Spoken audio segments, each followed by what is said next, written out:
सुख दुख जेह परसै नहीं, लोभ मोह अभिमान। कहो नानक सुन रे मना, सो मूरत भगवान। कहो नानक सुन रे मना, सो मूरत भगवान।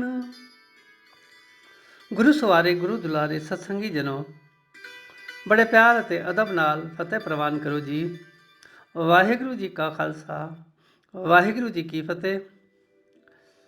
ਇਹ ਜੋ ਪਾਠ ਆਪ ਜੀ ਨੇ ਸਰਵਨ ਕੀਤਾ, ਇਹ ਪਾਠ ਸ਼ਲੋਕ ਮਹੱਲਾ 9ਵਾਂ ਦੇ ਸ਼ਲੋਕ ਨੰਬਰ 13 ਦਾ ਹੈ। ਇਸ ਦੀ ਵਿਚਾਰ ਸਰਵਨ ਕਰੋ ਜੀ। ਸੁਖ ਦੁਖ ਜਿਹੇ ਪਰਸੈ ਨਹੀਂ, ਲੋਭ ਮੋਹ ਅਭਿਮਾਨ। ਜਿਸ ਮਨੁੱਖ ਨੂੰ ਸੁਖ ਦੁੱਖ ਲੋਭ ਮੋਹ ਅਤੇ ਹੰਕਾਰ ਨਹੀਂ ਪਾਉਂਦਾ, ਕਹੋ ਨਾਨਕ ਸੁਨ ਰੇ ਮਨਾ, ਸੋ ਮੂਰਤ ਭਗਵਾਨ। ਨੌਵੇਂ ਗੁਰੂ ਨਾਨਕ ਸਾਹਿਬ ਜੀ ਕਹਿੰਦੇ ਹਨ, ਹੇ ਮਨ ਸੁਣ। ਐਸਾ ਮਨੁੱਖ ਭਗਵਾਨ ਦਾ ਰੂਪ ਹੋ ਜਾਂਦਾ ਹੈ। ਐਸਾ ਮਨੁੱਖ ਭਗਵਾਨ ਦੀ ਹੀ ਮੂਰਤੀ ਹੈ, ਜਿਸ ਨੂੰ ਇਹ ਪ੍ਰਭਾਵਿਤ ਨਹੀਂ ਕਰਦੇ। ਸੰਗਤ ਜੀ, ਧੰਨ ਗੁਰੂ ਤੇਗ ਬਹਾਦਰ ਸਾਹਿਬ ਜੀ ਨੇ ਕੋਈ ਐਸਾ ਉਪਦੇਸ਼ ਨਹੀਂ ਦਿੱਤਾ ਜੋ ਮਨੁੱਖੀ ਜੀਵਨ ਨਾਲ ਸੰਬੰਧ ਨਾ ਰੱਖਦਾ ਹੋਵੇ। ਉਹ ਉਸਤਾਦ ਸਿਆਣਾ ਕਿਵੇਂ ਅਖਵਾ ਸਕਦਾ ਹੈ, ਜਿਹੜਾ ਆਪਣੇ ਵਿਦਿਆਰਥੀਆਂ ਨੂੰ ਉਹ ਸਵਾਲ ਦੇਵੇ ਜਿਹੜੇ ਕਿ ਉਹਨਾਂ ਦੀ ਬੁੱਧ ਦਾ ਵਿਸ਼ਾ ਹੋਣ ਹੀ ਨਾ, ਅਤੇ ਨਾ ਹੀ ਜੀਵਨ ਵਿੱਚ ਕਿਤੇ ਕੰਮ ਆਉਣ, ਤੇ ਵਿਦਿਆਰਥੀ ਸਮਝਣ ਕਿ ਇਹ ਸਵਾਲ ਸਿਰਫ ਪੜ੍ਹਨ ਵਾਸਤੇ ਹੀ ਹਨ। ਨਾ, ਇਹ ਹੱਲ ਕਰਨੇ ਹਨ ਅਤੇ ਨਾ ਹੀ ਇਹਨਾਂ ਸਾਡੇ ਕਿਤੇ ਕੰਮ ਆਉਣਾ ਹੈ। ਸੰਗਤ ਜੀ, ਗੁਰਬਾਣੀ ਬਾਰੇ ਕਿਤੇ ਕਿਤੇ ਮਨੁੱਖ ਇਹ ਖਿਆਲ ਬਣਾ ਲੈਂਦਾ ਹੈ ਕਿ ਸ਼ਾਇਦ ਕਈ ਸ਼ਬਦ ਗੁਰੂਆਂ ਵਾਸਤੇ ਹੋਣਗੇ। ਮਨੁੱਖ ਨਾਲ ਇਹ ਸੰਬੰਧ ਨਹੀਂ ਰੱਖਦੇ ਅਤੇ ਨਾ ਹੀ ਇਹ ਸਾਡੇ ਪਾਸੋਂ ਇਸ ਢੰਗ ਨਾਲ ਕਮਾਏ ਜਾਣੇ ਹਨ ਜਿਵੇਂ ਸਤਿਗੁਰਾਂ ਨੇ ਕਿਹਾ ਹੈ। ਇਹ ਗੱਲ ਜ਼ਰੂਰੀ ਸਮਝ ਲੈਣੀ ਚਾਹੀਦੀ ਹੈ ਕਿ ਜਿੰਨੇ ਸ਼ਬਦ ਸ੍ਰੀ ਗੁਰੂ ਗ੍ਰੰਥ ਸਾਹਿਬ ਵਿੱਚ ਦਰਜ ਹਨ, ਇਹ ਸਾਰੇ ਮਨੁੱਖ ਮਾਤਰ ਲਈ ਹਨ।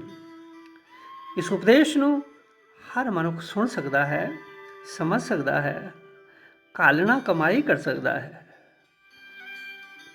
ਪਰ ਇਮਾਨਦਾਰੀ ਵਰਤੇ ਤਾਂ।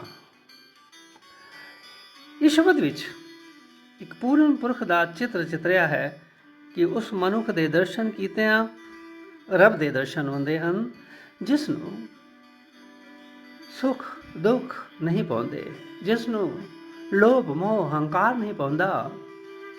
ਐਸਾ ਨਹੀਂ ਕਿਹਾ, ਸਤਿਗੁਰਾਂ ਨੇ ਐਸਾ ਨਹੀਂ ਕਿਹਾ ਕਿ ਆਉਂਦੇ ਨਹੀਂ, ਆਉਂਦੇ ਜ਼ਰੂਰ ਹਨ ਪਰ ਪਾਉਂਦੇ ਨਹੀਂ, ਪ੍ਰਭਾਵਿਤ ਨਹੀਂ ਕਰਦੇ। ਗੁਰਮੁਖ ਉਸ ਤੋਂ ਪ੍ਰਭਾਵਿਤ ਨਹੀਂ ਹੁੰਦਾ। ਗੁਰਮੁਖ ਕੋਲ ਕਮਲ ਵਾਲੀ ਜੁਗਤੀ ਹੈ, ਮੁਰਗਾਬੀ ਵਾਲੀ ਜੁਗਤੀ ਹੈ। ਸੰਗਤ ਜੀ, ਕੋਈ ਵੀ ਪੰਛੀ ਨਦੀ ਵਿੱਚ ਭਿੱਜ ਜਾਏ, ਕਾਂ ਭਿੱਜ ਜਾਏ, ਚਿੜੀ ਭਿੱਜ ਜਾਏ, ਇੱਲ ਭਿੱਜ ਜਾਏ, ਜਦੋਂ ਤੱਕ ਪੰਖ ਸੁੱਕ ਨਾ ਜਾਣ ਉੱਡਣਾ ਬਹੁਤ ਮੁਸ਼ਕਿਲ ਹੈ। ਪਰ ਮੁਰਗਾਬੀ ਤਾਂ ਪਾਣੀ ਦੇ ਵਿੱਚ ਹੀ ਤਰ ਰਹੀ ਹੈ, ਫਿਰ ਪਾਣੀ ਦੇ ਵਿੱਚੋਂ ਹੀ ਉਡਾਰੀ ਮਾਰ ਜਾਂਦੀ ਹੈ। ਜਿਨ੍ਹਾਂ ਨੂੰ ਜੋਗੀ ਜਤੀ ਸਤੀ ਕਹਿੰਦੇ ਹਾਂ, ਇਹ ਤਾਂ ਵਿਚਾਰੇ ਪੰਖ ਹੀ ਸੁਕਾ ਰਹੇ ਹਨ, ਉੱਡ ਤਾਂ ਸਕੇ ਹੀ ਨਹੀਂ, ਪੰਖ ਸੁੱਕਦੇ ਹੀ ਨਹੀਂ, ਕਿਵੇਂ ਉੱਡਣ। ਉੱਤੋਂ ਫਿਰ ਬਰਸਾਤ ਆ ਜਾਂਦੀ ਹੈ, ਫਿਰ ਬੈਠ ਜਾਂਦੇ ਹਨ। ਕਿਸੇ ਅਦੀਬ ਨੇ ਬਹੁਤ ਸੁੰਦਰ ਕਿਹਾ ਹੈ, ਮੈਂ ਜਾਣਿਓ ਮਨ ਮਰ ਗਇਓ, ਮਰਿਓ ਸੋ ਅਜਹੂ ਨਾਹੇ, ਬਰਖਾ ਪਰੀ ਕੁਸੰਗ ਕੀ, ਦਾਦਰ ਜਿਉ ਗਰੁੜਾਏ। ਪਰ ਗੁਰਮੁਖ ਕੋਲ ਇੱਕ ਜੁਗਤੀ ਹੈ। ਗ੍ਰਸਤ ਵਿੱਚ ਰਹਿੰਦਾ ਹੋਇਆ ਹੀ ਸਵੇਰੇ ਸ਼ਾਮ ਨਿਤਨੇਮ ਵੇਲੇ ਉਡਾਰੀ ਮਾਰ ਜਾਂਦਾ ਹੈ, ਕਹਿ ਦਿੰਦਾ ਹੈ, ਹੇ ਪੰਖੀ ਉੱਡ ਆਪਣੇ ਹਰੀ ਰੂਪ ਪੰਖਾਂ ਨੂੰ ਯਾਦ ਕਰ, ਉਸ ਪਰਮਾਤਮਾ ਨੂੰ ਯਾਦ ਕਰ। ਗੁਰਬਾਣੀ ਦਾ ਖਿਆਲ, ਨਿਕਸਰੇ ਪੰਖੀ ਸਿਮਰ ਹਰ ਪੰਖ। ਭਾਈ ਸਾਹਿਬ ਭਾਈ ਗੁਰਦਾਸ ਜੀ ਕਹਿੰਦੇ ਹਨ, ਗੁਰਮੁਖ ਕੋਲ ਕਮਾਲ ਦੀ ਜੁਗਤੀ ਹੈ। ਚੱਕੀ ਦੇ ਪੁੜ ਚੱਕੀਏ ਤਾਂ ਮੁਸ਼ਕਿਲ ਹੈ। ਚੱਕੀ ਦੇ ਪੁੜ ਚੁੱਕਣਾ ਬਹੁਤ ਮੁਸ਼ਕਿਲ ਕੰਮ ਹੈ। ਜੁਗਤੀ ਨਾਲ ਰੇੜ ਕੇ ਲੈ ਜਾਣੇ ਸੌਖੇ ਹਨ, ਪਰ ਇਹ ਚੁੱਕੇ ਨਹੀਂ ਜਾਣੇ, ਬਹੁਤ ਮੁਸ਼ਕਿਲ ਕੰਮ ਹੈ। ਹਾਥੀ ਸ਼ੇਰ ਸਿੱਧੇ ਫੜਨੇ ਮੁਸ਼ਕਿਲ ਹਨ, ਜੁਗਤੀ ਨਾਲ ਕਾਬੂ ਆਉਂਦੇ ਹਨ। ਨਦੀ ਵਿੱਚ ਡਰਾਉਣਾ ਹੜ ਹੋਵੇ, ਲੰਘਣਾ ਬਹੁਤ ਮੁਸ਼ਕਿਲ ਹੈ, ਪਾਰ ਕਰਨਾ ਬਹੁਤ ਮੁਸ਼ਕਿਲ ਹੈ, ਪਰ ਬੇੜੀ ਤੇ ਚੜ੍ਹ ਕੇ ਆਰਾਮ ਨਾਲ ਪਾਰ ਹੋ ਜਾਈਦਾ ਹੈ।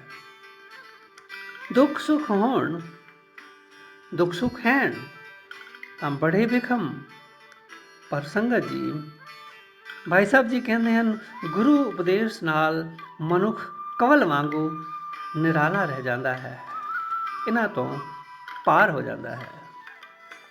ਧੰਨ ਗੁਰੂ ਅਰਜਨ ਦੇਵ ਜੀ ਨੇ ਕਿਹਾ ਸੀ, ਮੇਰੇ ਮਿੱਤਰ ਮੀਆਂ ਮੀਰ ਵੇਖ, ਦੁੱਖ ਦੇਣ ਵਾਲੇ ਹਾਰ ਗਏ, ਮੈਂ ਜਿੱਤ ਗਿਆ। ਮੀਆਂ ਮੀਰ ਨੇ ਹੈਰਾਨਗੀ ਨਾਲ ਪੁੱਛਿਆ, ਪਾਤਸ਼ਾਹ ਉਹ ਕਿਵੇਂ?